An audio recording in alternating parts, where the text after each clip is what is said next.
Bonsoir, et c'est par l'enquête sur la découverte de cette malheureuse vieille dame hier à Tismons que nous commençons.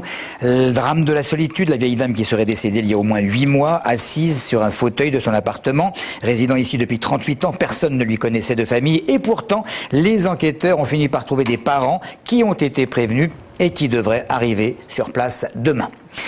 Les manifestations du personnel médical et administratif continuent aujourd'hui à l'hôpital Joffre du Pitrin de Draveil. 200 salariés environ ont participé à une opération escargot ce matin pour manifester leur mécontentement concernant la fermeture prévue de l'établissement en 2014. La construction de Castor, un nouveau bâtiment, devait compenser la clôture. Avec l'arrivée en septembre de la nouvelle directrice générale de l'assistance publique, la construction de la structure en question n'est plus à l'ordre du jour. Alors Claire Colombel était au cœur de la manifestation ce matin. Déjà 5 semaines que le personnel médical, administratif, les ouvriers et les membres du collectif de défense de l'hôpital Joffre manifestent leur mécontentement. Leur revendication, maintenir les accords de Benoît Leclerc, ancien directeur général de l'assistance publique, qui prévoit de conserver les 240 lits de soins de longue durée et les 400 lits d'hospitalisation de suite et de rééducation. L'emploi est également au cœur des préoccupations. On est quand même au total 1050 personnels qui risquent de disparaître sur la commune de Draveil. Donc ça fait énorme. Voilà, on se bat pour sauvegarder notre emploi à proximité. Ce matin, à l'appel de l'intersyndicale CGT FO et Sud, près de 200 salariés de l'hôpital, soutenus par quelques élus de la ville, étaient réunis pour réaliser une opération escargot. Un acte symbolique puisqu'au même moment sur Paris, une table ronde avait lieu à la demande de Georges Tron, maire de la ville. Tous les acteurs du domaine de la santé, Xavier Bertrand, ministre de la Santé, Mireille Faugère, directrice générale de l'assistance publique et Claude Evin, directeur de l'agence régionale de santé, étaient présents pour traiter le cas de l'hôpital Joffre du Pitrin. Nous espérons effectivement beaucoup de cette table ronde, autrement nous durcirons le mouvement. Nous avons réussi à passer les 15 jours de vacances scolaires où nous avons fait le plein en tant que grévistes et donc de gens qui se manifestent de plus en plus par rapport à leur mécontentement sur l'avenir de leur outil de travail. Donc on maintient la pression et nous espérons avoir de nouvelles, de très très bonnes nouvelles, soit ce soir ou dans les jours qui suivent. Aucune conclusion ne sera donnée aujourd'hui, mais d'après Georges Tron, la discussion suit son cours. De leur côté, les syndicats veulent continuer les manifestations jusqu'à l'obtention d'un calendrier écrit garantissant la construction du bâtiment Castor.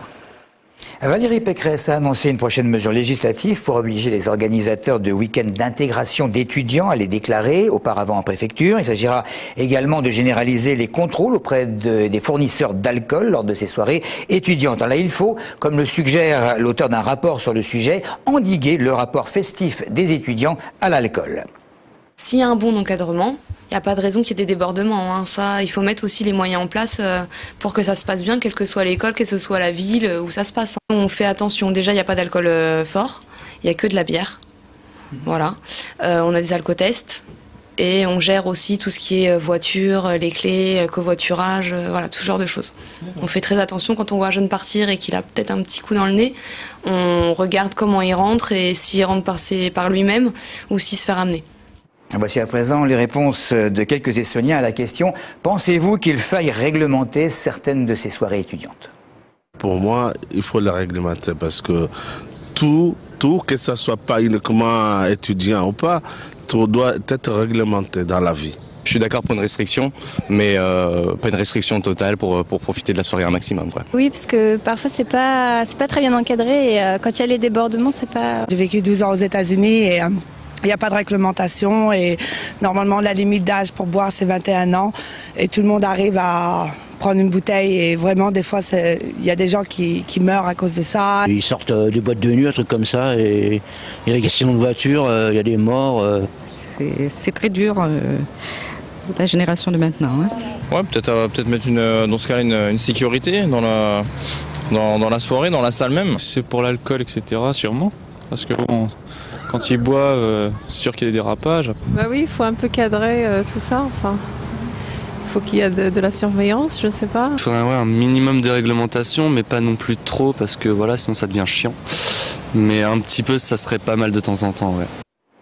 Un certain nombre de personnalités se succèdent dans le département, c'est généralement lié à une actualité. Hier soir, l'un des leaders les plus réputés de France dans le domaine de la paysannerie se trouvait en Essonne. Il s'agit de José Bové, venu rendre visite à son ami Jean Terlon, restaurateur de Longjumeau, et surtout discuter avec d'autres représentants de la restauration et de l'hôtellerie. Le président de la Chambre de commerce et d'industrie, vous l'avez vu, Gérard Huyot, était également présent. Alors nous avons demandé à José Bové si son statut de député européen lui avait définitivement fait cesser ses actions offensives, si je puis dire, assez médiatiques sur différents terrains, ou ses grèves de la faim.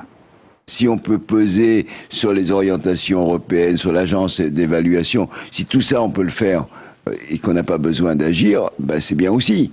Donc c'est vrai que moi j'ai toujours dit on agit en sortant de la loi parce qu'on n'a plus d'autres moyens de le faire. Les cantonales approchant, il était absolument normal de demander à un élu son sentiment sur cette élection attendue par certains et appréhendée par d'autres. C'est une élection dans beaucoup d'endroits qui se joue sur une personne, sur une question de personnalité, plus que sur presque une couleur, hein. Malgré tout, je pense que c'est vrai qu'il y a un enjeu. On peut avoir des conseils généraux qui basculent aussi. Et dans ce sens-là, ça peut être un signe indicateur, même s'il y a une faible participation, d'un basculement ou d'une orientation politique qui continue dans le même sens et qui est voilà, un signe avant-coureur pour 2012. José Bové, que l'on voit évidemment beaucoup en ce moment sur différents plateaux ou studios de télé, l'occasion de lui demander des précisions sur son propre camp. Il a un bout de cœur qui, semble-t-il, penche pour Eva Joly et l'autre pour Nicolas Hulot. Dur. On va pas faire comme le Parti Socialiste appelait les gens à aller voter. C'est pas très sérieux. Donc moi, ce que j'espère, c'est qu'on va trouver un moyen de départager et qu'il y en a un des deux qui comprendra à un moment que, voilà, il faut choisir. Donc, est-ce que ça sera avant l'été? J'espère qu'on arrivera avant l'été à régler cette histoire. Mais j'ai pas de solution, hein. Là, franchement, je suis bien embarrassé. C'est pour ça que j'ai fait mon Nicolas Joly et mon Eva Hulot, parce que je savais pas quoi dire d'autre et que je suis... Effectivement, c'est une situation, on a deux personnes de valeur. Les policiers, eh bien, ils grognent en ce moment. Cette année, ils auront perdu 25 postes, 16 voitures et sur 3 ans, 28% de leur budget. Certains commissariats risquent même de disparaître. Les fonctionnaires sont sous tension, même s'ils sont soutenus par des élus de gauche comme de droite qui craignent pour la sécurité des populations. Christophe Garnier et François Tillot. En 4 ans, le commissariat de Palaiseau qui couvre les Ulysses et le plateau de Saclay aura perdu 50 postes sur la zone, alors que le nombre d'habitants devrait considérablement augmenter dans les années qui viennent. Le commissariat d'Orsay est menacé, son personnel devrait progressivement être remplacé par des policiers municipaux. Pour justifier ces changements, la direction de la sécurité publique parle d'un bureau qui ne recevait que 3 à 4 plaintes par jour. Mais même si cette zone est loin d'être la plus délinquante de l'Essonne, les élus de gauche comme de droite ont de plus en plus de mal à expliquer ces baisses à leurs électeurs. Il y a 3 à 4 plaintes par jour réelles, mais il y a aussi un grand nombre d'affaires qui sont élucidées parce qu'il y a cette présence-là. Donc à partir du moment où il n'y aura plus cette présence sur le terrain, le nombre de plaintes pourrait être beaucoup plus important. Le fait d'avoir un poste sur place, ça permet aux agents qui sont sur le terrain de mieux connaître la population et de mieux connaître les spécificités de la ville. Cette année, la police essonnienne aura perdu 25 postes quand les syndicats en réclament 200. En 3 ans, le budget de la sécurité publique du département a fondu d'1,5 million et les services devront se passer cette année de 16 voitures. Les accidents coûteraient trop cher. Dans le même temps, le nombre de missions ne cesse d'augmenter. Jusqu'ici, par exemple, les médecins se déplaçaient au commissariat lors des gardes à vue. Désormais, les fonctionnaires de police devront accompagner les gardes à vue à l'hôpital. Les visites médicales des gardes à vue qui étaient faites par SOS Médecins sera faite dans les hôpitaux. Donc il nous faudra monopoliser une patrouille pour conduire ces gardes à vue dans les hôpitaux. Et ça va priver, encore une fois, les patrouilles au détriment des citoyens qui ne seront plus protégés. En 2007, Vigneux et Viry avaient déjà vu la fermeture de leur commissariat. Aujourd'hui, ceux de Grigny, Brétigny et Montlhéry subissent à leur tour de plus en plus de restrictions. Merci de nous avoir suivis.